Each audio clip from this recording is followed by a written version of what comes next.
that worked fantastically. That is like right out of the gate, as much as I could possibly expect. Hey y'all, it's Dr. Know-It-All coming to you on a beautiful Tuesday morning. I have to admit to being a little bit devastated because today is a perfect day for flying. Clear blue skies, not a breath of wind.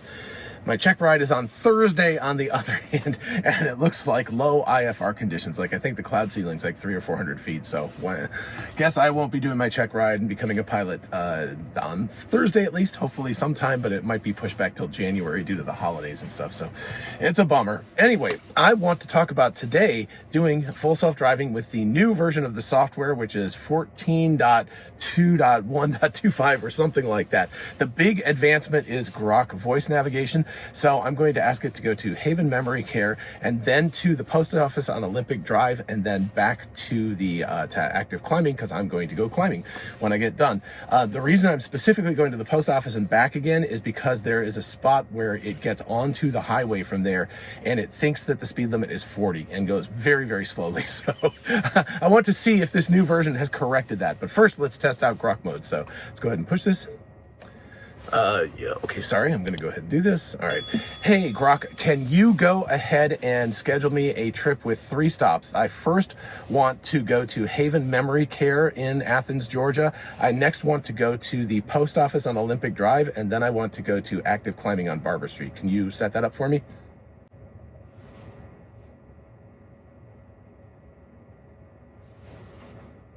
Got your route set with 3 stops. First, Haven Memory Care, then the post office on Olympic Drive, and finally active climbing on Barber Street. It's 6.5 miles total, about 13 minutes to the first stop. That is outstanding. Thank you so much. Let's see if full self-driving works now. Not a button to push. I pushed one button to talk to Grok, and look at that. So Grok, what do you got to tell me while we're waiting? Because I'm going ahead and driving there using full self-driving. We're testing it out for YouTube and X. What do you want to say to the folks? Hey folks, testing full self-driving on this quick hop to Haven Memory Care in Athens. Smooth ride so far from Bogart. Excited to see how it nails the stops at the post office and active climbing next. Awesome. All right, I'll let you sign off. Thank you so much. There we go. So I think, oh, I guess that's not what I really wanted. There we go. Okay, so anyway, that worked fantastically. That is like right out of the gate, as much as I could possibly expect. Now, of course, I gave it very exact directions. I could have said, find me the best Thai restaurant. I love Thai. I could have said, find me the best Thai restaurant in Athens or Atlanta or something, and made it take me there. But I knew where I was going. But anyway, it did it great. It understood the order. It put them in the correct order, so I didn't have to do, you know, there was that old weird dance where you'd have to put in the last destination first and then stack it. So that's not necessary anymore, and you really don't even have to know the address or where you're going anymore. You can just tell it that you want to go to a specific place. So this is great. Hopefully the driving will be good. I'm really interested to see what it does with the with that entrance onto the highway towards the end. So stick around for that for sure, and we will see. In the meantime, a big shout out, first of all, to Joa for sponsoring this channel. I really appreciate you guys so much. And you should definitely check out the link in the description to get 5% off your order, including there is a fan-cooled charging magnetic holder that I've got my phone on right now that I'm recording with. It works great. It's a lot cooler than the charging thing that's you know, in the Cybertruck itself, which tends to overheat the phone. So it works really, really well. They have a ton of other stuff, from hubcaps to like tables that you can set out, and you can, unfortunately this sucks. I wish it would go up to the line. It hasn't figured that out yet. But anyway, lap tables, everything, you name it, any kind of accessories for your Tesla or other EVs, you should definitely check it out. So yeah, thanks again to them, and now we'll continue on with the drive here, and I'm gonna sneeze. Excuse me, I think it's the sunlight. Also, forgive the windshield. I actually just spent like 5 minutes trying to clean off the inside and the outside with Windex. It's a difficult windshield because it's hard to reach all the way down to the front, but also the sun is absolutely brutal today. You know, it's just a blue sky in the winter, so it's about as bright as it gets. So anyway, apologies, you'll definitely see some gook, but I tried to clean it up as much as it looks a lot better than it did before I cleaned it, so there you go. At least there's that. Yep, so anyway, we should make a left here, and unfortunately this is why I tend to disengage full self-driving right away, because I would normally take a left there. I would not go up to this light. It is it's just not something I would do because it wastes a lot of time going to this light. So that's unfortunate, but such is life. We're testing things out right now. But anyway, Tesla, please, for goodness sake, for basic navigation stuff around town, it would be lovely to have some sort of route preference or something. So every time I go to work or every time I go to the gym or something like that, it just has a preference. Or just the capability of learning when I disengage and go like, I'm going that way. After 2 or 3 times, it might start to go like, hey, maybe he wants to go this way. Now, to be fair, it does pick it up the other direction. When I'm coming back home again, it tends to turn early because it used to go all the way to here and then turn, and so that was a waste of time. Hey, nice, we actually caught the light relatively early, but now it turns at the light up here, which is significantly better. So anyway, that is improved, but the way out is not as improved. So anyway, room for improvement, but you can see the driving is really good. I'm in hurry mode right now. We will see whether I do Mad Max or not. I'm curious about that. By the way, there's a statistic in here that you can look at if you push on autopilot. Let's see, autopilot. It tells you the amount of miles that you've driven. And I've done 75% on full self-driving. Most of the not full self-driving that I have done has actually been because I go around behind the mall, which we're passing right now. And because it's literally every single day, both coming and going, it just causes all kinds of problems. So anyway, so there you go. I don't know what the car's trying to do right now. It's kind of stuck in, yeah, okay, this was the correct decision. I'm gonna put it in Mad Max mode actually, because I don't want it, I wanna see, because what it should do is come up here. Yes, this is the correct decision. Because obviously with a truck and stuff, it makes no sense going behind it. It's clearly thinking. It's got the turn signal on, then off, then on. But we've got plenty of time because we're going up past this next light and then around the thing. And obviously this truck can accelerate faster than anybody. I would not have the turn signal on right now. That's a little bit, I don't know, weird. I just wouldn't do it. It's kind of strange to have your turn signal on sitting in a red light when you're not even turning right now. But anyway, oh geez, sorry. The sun is so bright, it's causing my nose. That's just a weird kind of thing. I don't know, do you guys have that problem? Let me know in the comments, because I think that some people have the like sneeze in the sunlight reaction and some people don't. Anyway, it has been very, very cold. You can see it's only 5 degrees centigrade right now. It was -4 last night, and it was like -7 the night before. So it was very, very cold for Georgia, but the weather has been absolutely beautiful. I went flying for 2.5 hours yesterday with my instructor. We're trying to work on, what was I working on? The steep bank turns were good. The turns around a point, they tend to be like kind of ovals instead of circles. I don't know. I have a very hard time keeping it exactly the same distance the whole time. And then soft field landings, but especially short field landings, still working on. So I'm supposed to fly tomorrow because that was our last thing, and we were going to work on soft field and short field landings to nail that down before the check ride. But unfortunately, like I said, the check ride is unlikely to happen unless the weather improves significantly. By the way, the car is it's like cutting the inside there. It was hitting the rumble strip. All right, let's see how it does with this. It should go right around this Toyota. And yes, okay. It's really amazing. Oh, by the way, if you haven't seen my video from yesterday, you can check it out up here. I'll put it at the end of the video. But in Austin itself, the Model Ys, not the Cybertrucks, but Model Ys are driving around without any drivers in them. Now, there's not paying customers yet, but they are clearly working on getting the robo-taxi functioning. Let's see how it handles this guy up here. There's an emergency vehicle. Oh, good, excellent. That is exactly what it should have done, right? That's a you know, it's not a legal thing, but it's definitely an ethical thing that you would want to avoid being close to those guys. Mad Max mode, by the way, I'm going to call this a mini intervention because if I put it down to hurry, it should reduce to 75 miles an hour. It seems to be about 10 over if you have it in that mode, although it's being very, very slow about turning down today. Sometimes I have to put it in standard. We're hitting this 55 here. I want to see how it handles that. Nope. Okay. So very much too fast for that. So this is what I have. This is the only thing I have to do at this point is speed intervention, because it just won't. And even this isn't slow enough. I'm actually going to knock it down one more. So this I couldn't consider a major intervention. So what I have to do is get it under the speed limit and then put it back up to like standard or hurry. It's just stupid. So this is the kind of thing that Tesla, and I know the whole point of what they're doing is to get rid of the speed thing because they wanted to work in robo-taxis, but currently this is just not acceptable. And of course now it's going 55, which is actually probably a little too slow. So anyway, I'll put it back to hurry. It's also not reactive, right? I put it to standard, I put it to hurry, and it just kind of does its own thing. So this is very frustrating at this point that it's not doing that. But anyway, on the good end of things, they have got cars driving around in Austin without drivers. Now we're going to go back to Mad Max and try to bump it because we're not even going the speed limit anymore because it's 65. So yeah, you can see how much of a fail that is. That's just not working properly. Now, admittedly, you know, I don't know that we needed to accelerate back to 65 considering we were just coming off this exit. I'd forgotten we were going on this. I usually go to the climbing gym, which is a couple more exits down the road. But it definitely needs to have, oh gosh, now what I would do right now is step on it. I would like step on the gas and get it through. Yeah, see, that's also a fail. That's a strategic. So we talked about this the last time. Strategy versus tactics. Tactically, the car is really, really good. It makes correct tactical decisions. It got out of the way of those construction workers that were in the median.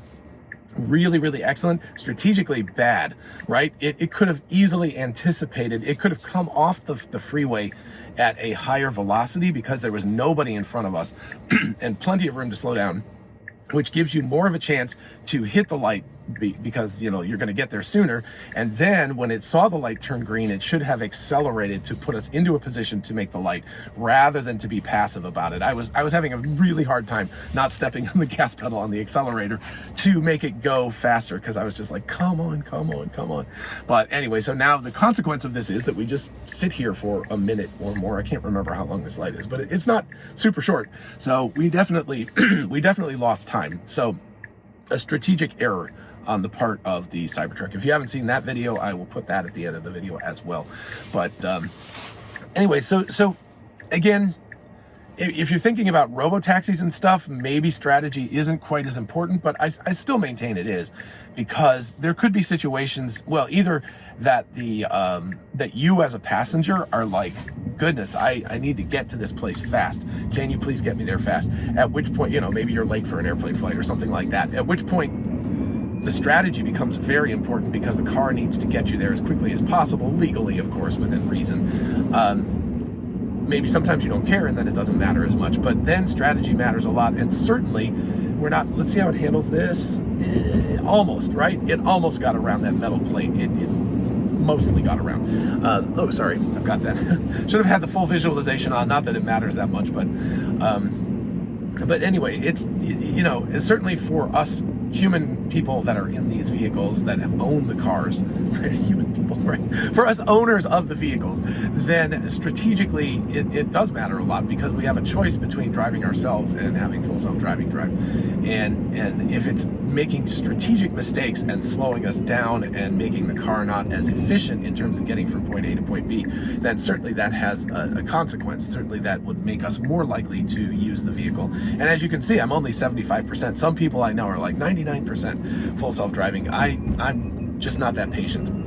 It's like, you know, if the car is working perfectly safely, but it's sitting there making stupid decisions like that, I would always have disengaged and made it go faster and gotten through that light rather than having to sit there for an extra, maybe it was probably close to 90 seconds that we sat there. So that's just a waste of time. It's completely pointless. All right, so coming in here, we'll obviously move on to the next one as soon as we get here, but let's try the parking. Last time it did really well. There's a couple of speed bumps here.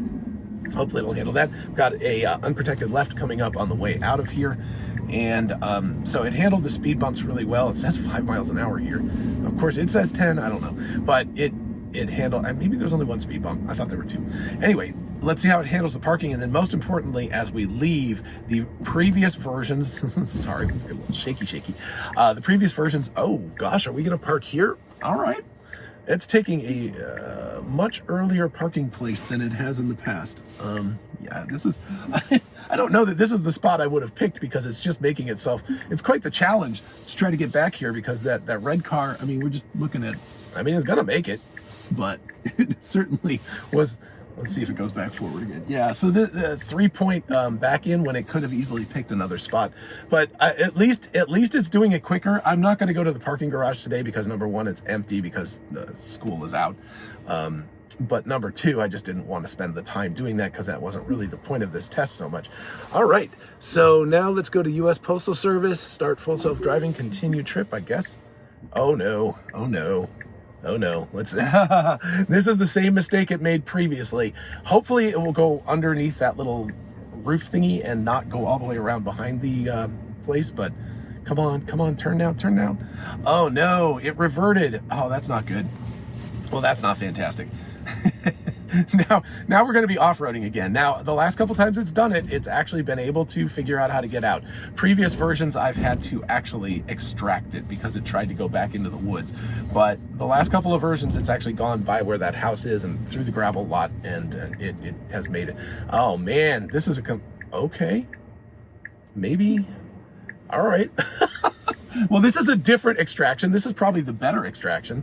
It should back up and turn to the left and get us out of here. So let's see if it does that. It's all an adventure, man. It still shows how we're not exactly, it's not perfect yet, but we've got much more graceful failures. So this is actually really good in terms of, not good that it took the wrong direction to get out of here, because I don't know why it did, but when it made that poor decision, it's actually extracting itself in a much better manner than it did previously. Let's see if it goes straight or right. Excellent. We're doing pretty well so far.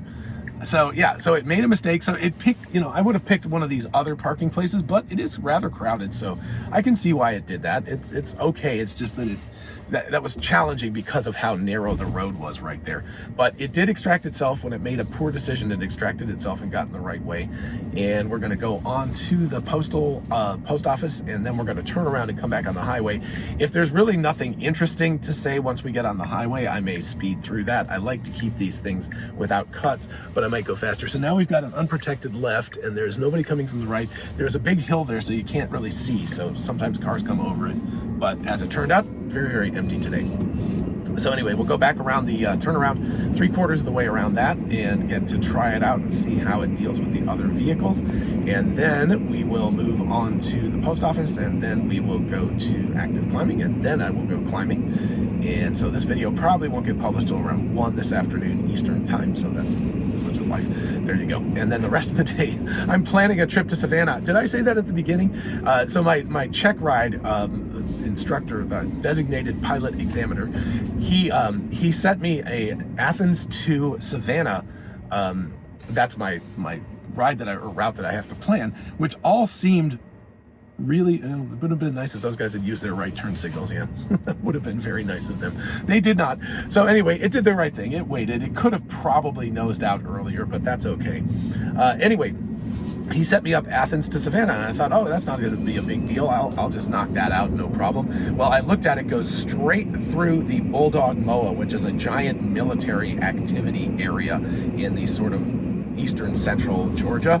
And so I was like, oh, I thought about the Jurassic Park thing where the hunter is at the end of Jurassic Park where he's like hunting, and then he realizes that they're coming from the sides and he goes, clever girl. And that's exactly what I thought. I was like, clever guy. So because of that, you can legally go through the MOAs, but it is huge. It's the Bulldog ABC, whatever. It's really, really big. So you would spend somewhere around 80 plus nautical miles inside of the MOA, and that is well, you're allowed to. It's a very hot one. I looked at the schedule, so I did all of this stuff, right? This is exactly what he was making me do, was to think through this. I realized that the base was as low as 100 feet and the ceiling was as high as 27,000 feet for the activity going on, which meant that there was no safe corridor through there. I would have to have head on a swivel. Then the northern diversion route that goes around it goes straight through Augusta, Georgia, straight through the Tersa there, if I want to minimize the distance. And then the southern route is the longest, but it doesn't go through anything, and it follows two Victor Airways, which are Vortac Airways. So it establishes all of that stuff. So basically you had three options, and you're like, which one do I take? And so I chose the longest because it's 21 nautical miles longer than the shortest route, the direct route, which is, longer, but that's about 12 to 13 minutes of added time onto the trip each direction, which is not nothing, but it's a very much safer alternative. It doesn't put me through a very busy airspace over Augusta.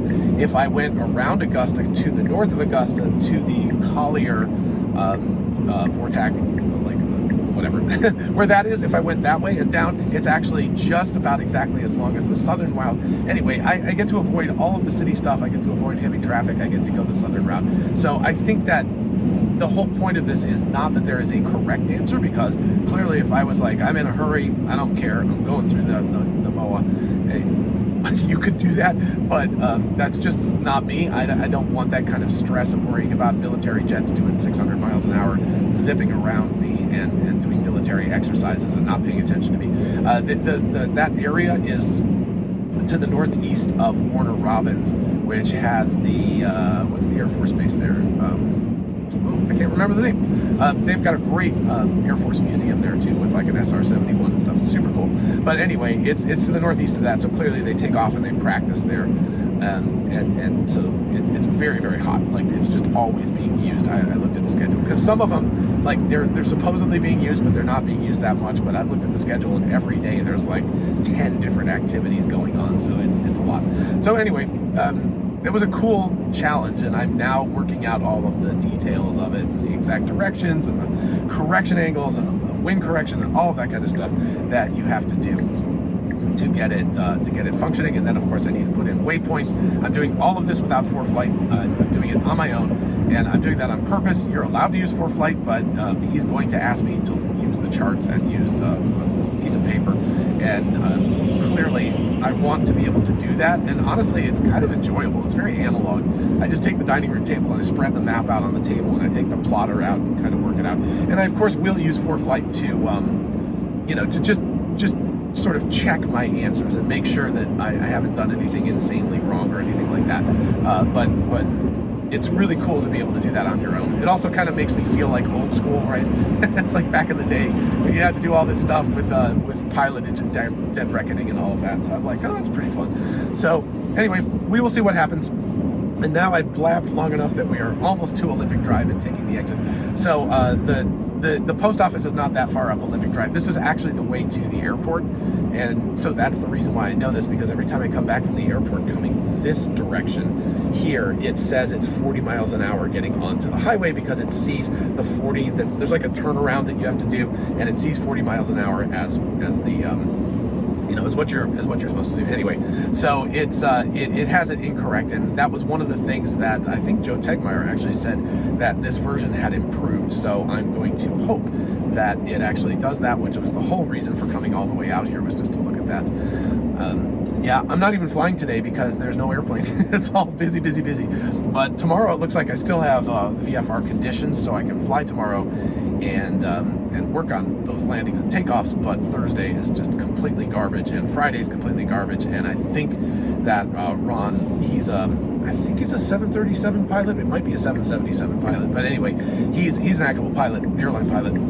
And so he's really busy, and then there's Christmas coming up and all that kind of stuff. So it's going to be, unfortunately, could be quite a while before I get to do my check ride, which is a big bummer, because I was really hoping to have it done and out of the way, because it is stressing me out. As you can tell, because it's all I talk about. My family is completely sick of it. They're like, please stop talking about flying. And I had a friend of mine, Josh, big shout out to Josh, who, I guess I won't see him today, but I see him at the gym a lot. He's a doctor in town, and he's also a climber, and so we hang out. And anyway, he said he would come along with me, because one of the things that my instructor said, David said, was that he wanted me to fly with at least 3 people in the plane to do weight and balance and all that stuff, but also to just feel how different the plane handles with 3 people. Honestly, I didn't know that much, because we had to cut fuel out of it, because 3 adults, it supposedly takes 4, but man, trying to fit 4 adults in there weight-wise and everything would be very challenging, because it's only got about 900 pounds of available mass, and that includes fuel, and that's quite a bit. So we had to cut the fuel down to like 20 gallons to fly around. Anyway, the point of it, the really cool part about all of this is I am paying attention. I mean, I am, but I'm not really worried about it. I'm just watching the car drive. It's just amazing that I can think about these other things instead of having to do this kind of a thing. There's an airplane taking off right there out of Athens Ben Epps. So there you go. In fact, it's probably one of the Cessnas that they use. So anyway, he went up with us, and I was doing turns around a point, which involves finding like a water tower or a house or something and going 360 around it and keeping the radius the same distance. And I'm still it's like we did that on the first day, and I'm still working on it. It's really difficult to do. Okay, that's a little bit wussy. It could have gotten out in front of this guy, but that's okay. Let's see if it, okay. Because it was a yield sign, not a stop sign. But anyway, so he was in the back of the plane, and after like 45 or 50 minutes or something, he got real quiet, and I was like, hey, you doing okay? And he's like, ooh, not so good. So he got really, really motion sick because of these, because it's just around and around and around, and I'm not that great, so I'm kind of going up and down at the same time, trying to maintain the same altitude. So, I'm sure if it had been completely smooth and beautiful, it wouldn't have been that bad. But he said he was also looking at the landmark, keeping track of it. So he was doing that, and in the back seat, and just all the combinations. So it's just that's unfortunately what came up. I think we're going into the wrong entrance here, but whatever, doesn't matter. I don't really care. Yeah, this is the employee entrance, so whoopsie. I don't know how it's going to extract us from this, so that's unfortunate. That's a navigation mistake. I guess I can get in and out of here, so I'm going to let it go. But yeah, if this gate closes, I'm in big trouble. So I just want to see if it'll find a parking place, and then I can get out of here real quick. But that makes me nervous. So anyway, I feel really bad, because then we went back and got him off the airplane as fast as possible. But it happens real fast. Okay, so let me get this done real quick and get the heck out of here before they decide to close the gate or something stupid like that. All right, done. Okay, start full self-driving. All right, let me get out of here. Very nervous that gate closes. I'm going to be like, uh-oh, ruh-roh.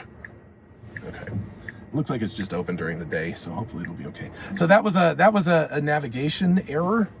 It did a great job parking and stuff, but it needed to be in that parking lot over there. So put that on the list. Tesla AI FSD employees that you need to, it actually makes a mistake going into my driveway all the time. The truck, interestingly enough, our Model Y goes into our driveway. It won't go into the garage, but it goes into the driveway properly. But this truck, it goes to the driveway of our neighbor's driveway, the one in front of the one that we actually it's actually our house. So that's unfortunate. It means that I have to disengage right at the end a lot of times and drive the last couple of feet, because it wants to turn into the neighbor's garage. Maybe it likes their house better than ours, I'm not sure. But so there are still navigation issues in terms of it really precisely understanding. And in terms of our house, that really comes down to a just making sure that thing hadn't I remember last time it got twisted around.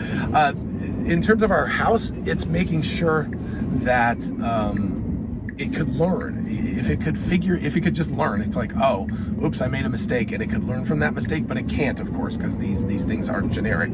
They're not specific to anything. Ooh, nice. I do like this acceleration here. It's going to put us right up with that McLean truck, I think. I don't know. If it accelerated just a little bit more, it'd get in front of it, but we're going to end up in an interestingly awkward situation. Okay, I can feel it. Yeah, it's settled. So it had two choices. It was either go faster or go slower. Now, again, that was a strategic error in terms of its inability to go. It could have gotten around this truck. I would have gotten around this truck because I would have stepped on it more. Because the consequence is we've got a half a mile and we're stuck behind the truck, right? So I would have seen that truck, because I saw it and I could see what was going to happen way ahead of time. I could see coming up, and I could have just punched it and gotten up to like 75 or something like that and gotten around the truck and not had to deal with it. But the car, again, tactically perfectly fine, not unsafe at all. It did the right thing. And frankly, I keep forgetting that it's only 55 here, so maybe that was the more strategically correct decision too, because going 75 to 55 is not ideal. But anyway, I probably would have accelerated faster and gotten in front of the truck, but I'm also a very, very sort of aggressive driver. So other people, your mileage may vary. You may be like, that is a terrible idea. You should definitely have gone behind it. But I just don't like being stuck behind something that's going relatively slow, because it can cause serious issues in terms of getting on. Okay, let's take a look at this. It says 55 now. This was where, I don't know if it was here or previously, but I would always notice it thought it was 40 coming onto here. So good, still 55. All right, I think this has taken care of that issue. Ooh, wow, did you see that guy? So I don't know if you noticed, but that guy was really doing a bad job of merging, and the truck actually shifted to the right just a little. Oh, thank goodness, it actually is doing this correctly. So that's a really big deal. That's awesome. So that problem is fixed. Nice, guys, appreciate that. Yeah, because it was doing 40 before it, which was ridiculous because the cars in Mad Max mode going like 45 miles an hour on the highway, and I was like, yikes. And then it turns to 65 here in just a second, so I can never remember exactly where. I think it's right around where this Commerce, yeah, right where that exit is up there. It turns to 65. So we're going objectively way too fast here on the 55, so it makes me a little nervous, but since we're just about to hit 65, I'm gonna let it go. But I would normally have turned that down to standard or hurry or something to knock the speed down. So again, the speed stuff is the one big thing. I have to keep intervening to keep it from excessive speeding. It's not too bad about going too slow unless it has the wrong speed limit back there. It's generally going too fast. And I mean, because I'm a very sort of aggressive driver, I like it in Mad Max mode. That's just my preferred way to, because it shifts around. My wife keeps it in standard, and it drives much more close to the speed limit, although even then, sometimes it'll be doing 75 and a 55. So it's just something that they need to work on, and something that's of concern, but I've kind of figured it out because I can go from Mad Max down to chill or something, and it will slow itself down to the speed limit, and then I can bump it back up again. So you can do it even without exact controls, but it's just annoying. And, I don't know, maybe that doesn't matter. This is weird. It always navigates like this. It should go to the left instead of the right, but for whatever reason, it loves to go to the right instead of the left here. Now, I mean, if the light had just changed red, then obviously that would make the most sense, but I don't know why it doesn't go left normally. Also, this is going to be a little bit interesting with this dump truck here. So, in fact, actually the light, yeah. Oh, nice. Okay, so it did that. I think the light just turned green, so it could have gone left and it would have been faster. But it did okay, and it actually got around that truck, the cement mixer, pretty well. It did a good job. That was good. I got to give them credit for that. That was not bad at all. All right, but this is the problem. We just have another light that we have to face, which we don't normally. There's just a lot of stupid things that happen here. So, all right.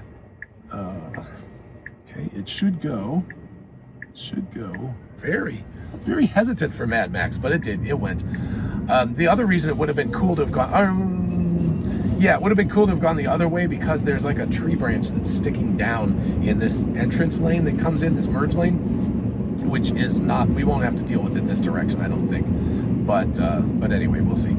So there may be some other ones here. I don't usually go this way, so I'm not as familiar with exactly what happens here, but anyway, sorry about the windshield. It's the sunlight. I did the best I could. I took out the Windex. I was cleaning it the best I could, but it's just very, very bright today. All right, almost done here. 1 minute to go. We're gonna get ourselves slotted into the parking lot. Wow, 20 minutes late getting to the gym. Usually I get there right at opening. So here's where it is. There's a merge, and you can see there's some tree branches hanging down. And it's usually very good about avoiding those. Also, let's see if it's able to figure out the correct entrance. There's 2 entrances right in a row here, and sometimes it picks the wrong one. So hopefully it will do a good job with that. Although after the post office fiasco, or not fiasco, but it might pick this one. I hope it doesn't. Good. So far. I think it's picking the correct one. Excellent. Okay. Let's see if my climbing friends are here. I think we got one of them. Who is that? Nope, that's not one of the normal. Oh yeah, okay, they're here. They're just down a little further. So, all right, I guess we're backing in, and let's make sure. I hope it doesn't pick the handicap spot. I can't even honestly tell if that's the handicap spot. Nope, it's not. Okay, that one's over there. So bright backing up. It's being very, very slow about it, but it is backing up, and hopefully we will. There we go. Now we're out of the light. I don't know exactly what she's doing. Don't know her that well, but anyway, okay, so it backed in, perfectly acceptable. So except for having to change the speed limits and stuff, it did a really good job. Obviously it picked the wrong spot for the parking lot at the post office, so that would have required an intervention if I actually wanted to go in and do something.